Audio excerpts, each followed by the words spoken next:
नमस्कार प्यारे साथियों, कैसे हैं आप सब। आई होप आप लोग स्वस्थ प्रसन्न होंगे। मैं आपका सीयूटी मेंटोर ऋषि सर आपके लिए एक बहुत बड़ी खुशखबरी लेकर के आया हूं। आप मेरे पीछे इलाहाबाद विश्वविद्यालय की वेबसाइट देख रहे हैं, तो खुशखबरी इलाहाबाद विश्वविद्यालय से जुड़ी है, यूनिवर्सिटी ऑफ इलाहाबाद से जुड़ी है।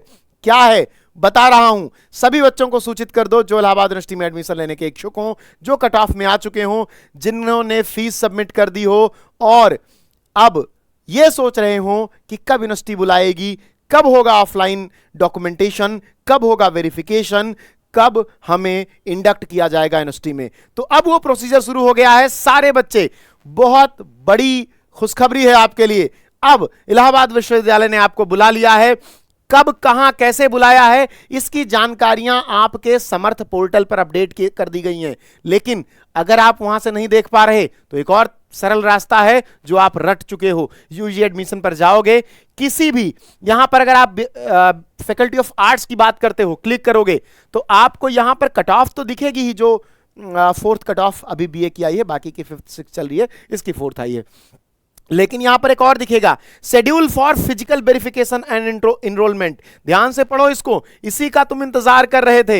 यही था तुम्हारे सपनों की यूनिवर्सिटी में पहुंचाने का रास्ता, जिसका तुम इंतजार कर रहे थे। अब ये खुल चुका है, तो जल्दी से दौड़ करके इसको डाउनलोड कर लेना है। कैसे? यहां से। और जैसे ही डाउनलोड करोगे यहां पर तुम्हें इंफॉर्मेशन दिखाई पड़ेगी। एक एक लाइन बहुत ध्यान से पढ़ना। Students are advised to visit as per following schedule at Pravesh Bhawan Chatham lines. ये नाम तो मैंने पहली बार सुना, Chatham Lines, university of Allahabad, Prayagraj, Uttar Pradesh. यहां पर एक प्रवेश भवन है, वहां पे पहुंचना है। जो मेन कैंपस है, सीनेट कैंपस, उसके गेट के बगल में ही प्रवेश भवन है। प्रवेश भवन में देख रहा हूं, चैथम लाइंस क्या है मुझे पता नहीं, पहली बार पता चला है। ये लोग भी नया नया नाम निकालते रहते हैं, यूनिवर्सिटी ने नया नाम निकाल दिया। अच्छा, अब आपको देखना है कि date, reporting time, computed marks of admitted candidates. अब जैसे देखो, तुम्हें 25 तारीख को किन बच्चों को आना, मैं आर्ट्स की बात कर रहा हूं, अभी आर्ट्स की बात कर रहा हूं। आर्ट्स 25 तारीख को किन बच्चों को आना है? 25 अगस्त को। 25 अगस्त को दो टाइम दिया गया है। एक टाइम है 10 बजे से 1 बजे तक, सुबह 10 बजे से शाम को 1 बजे तक एक टाइम दिया गया है, जिसमें वे बच्चे आएंगे जिनके नंबर 489 प्लस हैं। 750 में जिनके 489 प्लस नंबर हैं, वो लोग 25 तारीख को 10 बजे आएंगे। ध्यान से सुनना, ध्यान से सुनना, गलती मत करना। जिन बच्चों के 473 से लेकर 488 के बीच में हैं, 750 में 473 से 488 के बीच में अगर तुम्हारी कट ऑफ बन रही है, तो तुम 25 तारीख को 2 बजे से 5 बजे के बीच में आओगे। कहां पर? प्रवेश भवन, यूनिवर्सिटी ऑफ इलाहाबाद।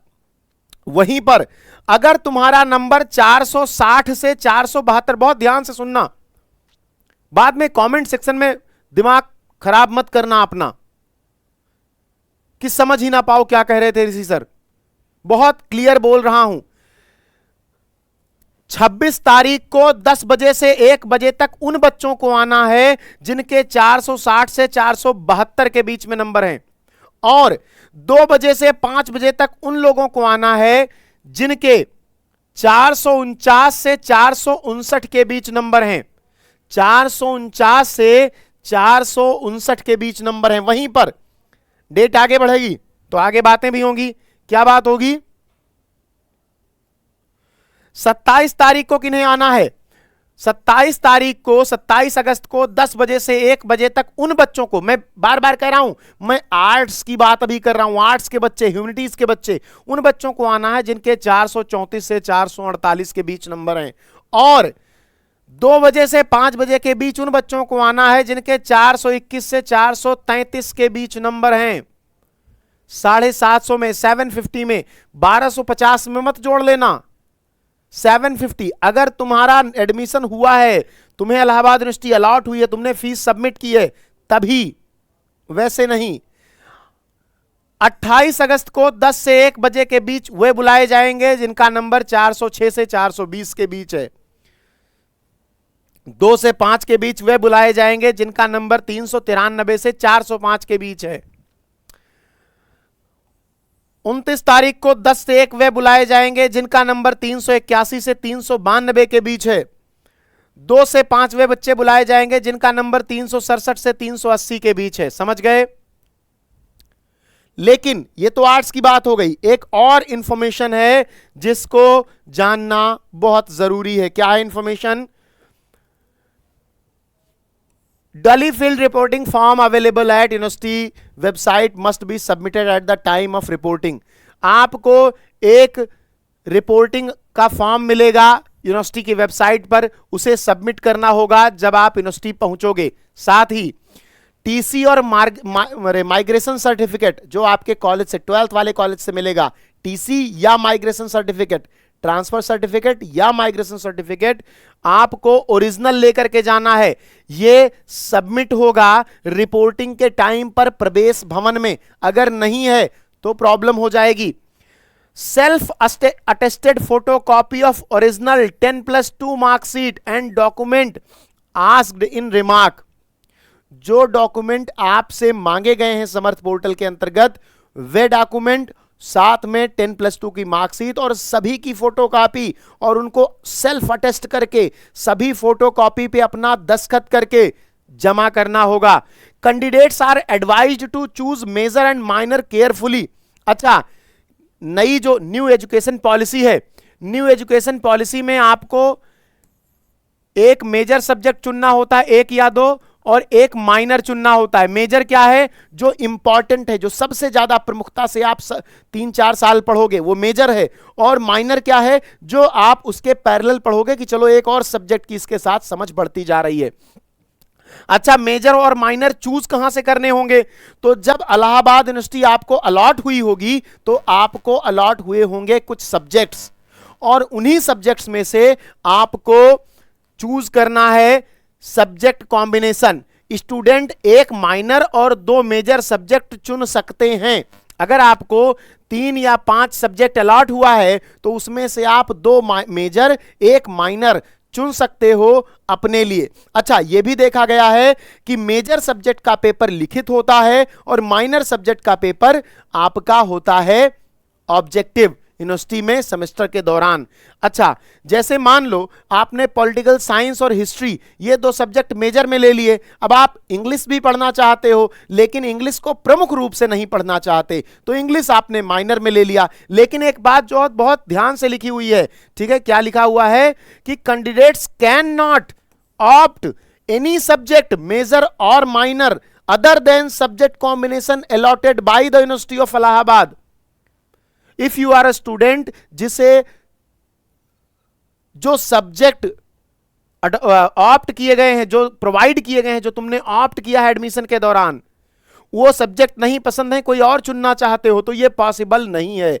जो सब्जेक्ट मिल गया तुमको, दैट इज योर, वो तुम्हारा है। जो मन करे करो, नाचो कूदो, पढ़ो गाओ, क्या करना है।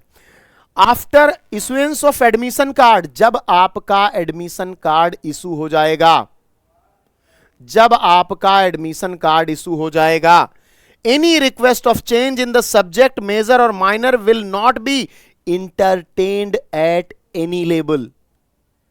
ध्यान से, जब आपको आपके आर्ट्स का एडमिट कार्ड मिल जाएगा, एडमिशन कार्ड, सारी डॉक्यूमेंट करा के आपको एडमिशन कार्ड दे देंगे, भैया जब आप एडमिशन डिपार्टमेंट में जाओ, एडमिशन करवाओ, पढ़ाई शुरू करो, उसके बाद कोई चेंज नहीं होगा। You are going to decide your life for 5 or 4 years। बहुत ध्यान से, सिंगल स्टेप भी चलना हो तो फूंक के चलना, क्या मेजर हो क्या माइनर, ये तो क्लियर है कि जो तुमने ऑप्ट कर लिया, जो तुम्हारे समर्थ पोर्टल पर सब्जेक्ट कॉम्बिनेशन दिख रहा है वही मिलेगा। बट उसमें से इंपॉर्टेंट क्या रखना है और कौन से एक को इंपॉर्टेंट नहीं रखना है, बहुत केयरफुली डिसाइड करना, क्योंकि उससे तुम्हारा बहुत कुछ डिसाइड होगा। आईएएस वाईएएस बाद में बनना है तो उस हिसाब से सब्जेक्ट कॉम्बिनेशन को रखना। ठीक है, नेक्स्ट काम करते हैं, क्या नेक्स्ट बात कर लेते हैं बेटा। इसी प्रकार अगर तुम यहां पर आओगे फैकल्टी ऑफ साइंस के लिए, तो फैकल्टी ऑफ साइंस में भी यहां पर scheduled for physical verification BSc maths और बीएससी बायो। बीएससी मैथ्स वाला देखते हैं तो यहां पर भी देखो वही चीज दी गई है आपको, इसका स्क्रीनशॉट ले सकते हो। 25 तारीख को 25, 26, 27, 28, 29 इन्होंने क्या किया है, इन्होंने बच्चे कम होते हैं, आर्ट्स में बच्चे बहुत ज्यादा हैं, साइंस में कम है। ये बीएससी मैथ्स वाला है, इसका ध्यान रखना है आपको। बीएससी मैथ्स में बच्चे कम हैं। तो अगर मैं आपसे बात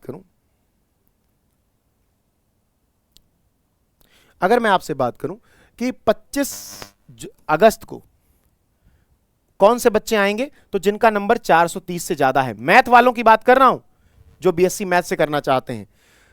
26 तारीख को कौन से बच्चे आएंगे, जिनका नंबर 414 से 430 के बीच में है। 27 तारीख को कौन से बच्चे आएंगे, 390 से 414 के बीच वाले। 28 तारीख को 350 से 390 के बीच वाले। 29 तारीख को 129 से लेकर 350 के बीच वाले। क्लियर है? क्लियर है? क्लियर है? क्लियर है? ठीक है। अब एक बात ध्यान समझना, रिपोर्टिंग टाइम बीएससी मैथ्स का 10 बजे से 1 बजे तक ही है, सुबह 10 से दोपहर के 1 बजे तक। इसी में सारे बच्चों को बुलाया गया, बच्चे कम है तो कम को बुलाया गया है। ध्यान रखना, इसका स्क्रीनशॉट ले लो। जो बीएससी वाले हो खट से स्क्रीनशॉट मारो, मोबाइल के स्क्रीन पे लगा लो, अपना वॉलपेपर 2-3 दिन लगा के रखो। उसके बाद क्या आ जाता है आपका बेटा, बीएससी बायो का। बायो का देख लेते हैं। बायो का भी सेम जैसा है, लेकिन बस थोड़ा बदलाव है। एक तो कट ऑफ में बदलाव होगा, जाहिर तौर पर होना ही चाहिए, और दूसरा आपका होगा रिपोर्टिंग टाइम में बदलाव। तो बीएससी बायो वालों को बुलाया गया है शाम को 2 से 5। कब? उन्हीं सारी डेट्स को जब बीएससी मैथ्स वाले सुबह आ रहे होंगे, बायो वाले बाद में आ रहे होंगे। 25, 26, 27, 28, 29। अच्छा, 25 को कौन से लोग आएंगे, 514 से जिनका नंबर ज्यादा है, 514 प्लस 750 में। 26 को 497 प्लस, 27 को 482 प्लस, 28 को 460 प्लस, 29 को 334 प्लस। ठीक है। और 29 तारीख को ही वो बच्चे आएंगे जिनके पिताजी या जिनके कोई अभिभावक इलाहाबाद यूनिवर्सिटी में नौकरी कर रहे हैं, जो उनके वार्ड हैं, वो लोग भी 29 को ही आएंगे। इसका भी स्क्रीनशॉट बायोलॉजी वाले ले लेंगे, बायोलॉजी वाले इसका स्क्रीनशॉट ले लेंगे। आपको इसको कहां देखना है ये मैं आपको बता चुका हूं, आपको मैं फिर से बता देता हूं कैसे देखना है। आपको यूनिवर्सिटी ऑफ इलाहाबाद पे जाना है, एडमिशन पे क्लिक करना है। एडमिशन पे क्लिक करते ही ऐसे एक वेबसाइट खुलेगी, यूजी एडमिशन पे क्लिक करना है। और यूजी एडमिशन पे क्लिक करने के बाद यहां जिस भी, जैसे फैकल्टी ऑफ लॉ है, इस पे क्लिक कर रहा हूं मैं, तो देखो बीए एलएलबी वालों को कब बुलाया गया है, तो बीए एलएलबी वालों को अभी नहीं बुलाया गया है। ठीक है, देखो यहां पर नोटिस नहीं है। ठीक, 6th कट ऑफ आ गई है इनकी, इन्होंने बता दिया कि 6th कट ऑफ आ गई है, और 6th कट ऑफ गई है। अरे बहुत ज्यादा चली गई 6th कट ऑफ। ईडब्ल्यूएस की 514 गई है, कहां से होगा जनरल वालों का। ठीक है, तो इस तरह से आपको ये इंफॉर्मेशन मिल गई है। अभी केवल बीए, बीएससी मैथ्स और बायो और बीए को बुलाया गया है। बाकी अगर मैं बात करता हूं फैकल्टी ऑफ कॉमर्स की, तो फैकल्टी ऑफ कॉमर्स को भी नहीं बुलाया गया है। अगर मैं बात करता हूं फैकल्टी ऑफ प्रोफेशनल स्टडीज की, तो इनको भी नहीं बुलाया गया है। यानी केवल बीए, बीएससी, बीकॉम, बीए और बीएससी मैथ्स और बायो, इन 3 बच्चों को बुलाया गया है। तो सभी लोग ध्यान से समझ लो और आ जाओ, क्योंकि बेटा यावत्यः शाखाः तावन्तो वृक्षाः, जितनी शाखाएं उतने वृक्ष, ये मोटो है किसका, यूनिवर्सिटी ऑफ इलाहाबाद का। हम में से सबका सपना था कि इलाहाबाद यूनिवर्सिटी में पढ़ें या इलाहाबाद में रहें, प्रयाग में रहें। एक धरती जो आपको सब कुछ देने की क्षमता रखती है, नदियों के संगम से लेकर नौकरियों के संगम तक सब कुछ व्यवस्थित रखा हुआ है। जो तैयारी आप करना चाहते हो, जिस भी फील्ड में आप जाना चाहते हो, प्रयागराज कभी अपने कदम पीछे नहीं खींचता आपको आगे बढ़ाने से। यूनिवर्सिटी ऑफ इलाहाबाद आपकी सभी संभावनाओं को पुष्पित, पल्लवित करने का एकमात्र केंद्र है। इसे ईस्ट का ऑक्सफोर्ड यूं ही नहीं कहा जाता। तो अब समय आ गया है क्या करने का, यात्रा प्रारंभ करने का, अपने फ्यूचर को डिसाइड करने के लिए वो कदम बढ़ाने का, जिसकी पूर्व पीठिका आपके इलाहाबाद विश्वविद्यालय में, यूनिवर्सिटी ऑफ इलाहाबाद में लिखी जाएगी। मिलते हैं, धन्यवाद।